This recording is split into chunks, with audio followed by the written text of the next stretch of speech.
We actually have 12 Federal Reserve banks, not just one.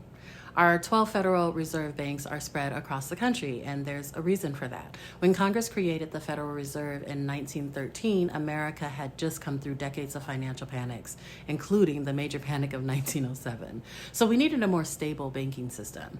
But there was also a concern about putting too much financial power in one place. So instead of creating one giant central bank, Congress created a system with a central governing board in Washington, D.C., and regional reserve banks around the country.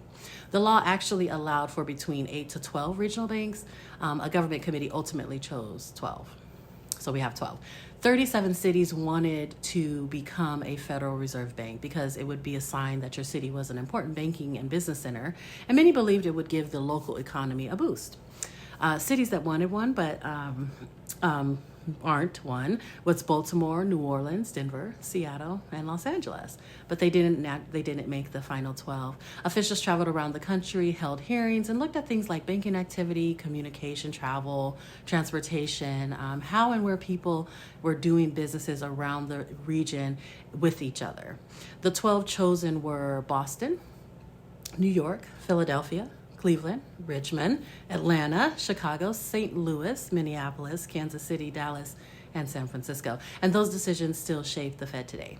Each regional bank helps the Federal Reserve understand what is happening in their part of the country, because an economy driven by agriculture in one region can look very different from one driven by finance or technology somewhere else. So that gives the Fed a broader picture of the economy when making decisions about things like interest rates and money and whatnot. So when you hear the Fed, remember, it isn't one bank making a decision for the entire country. It's a national system deliberately built to hear from 12 different regions of our country.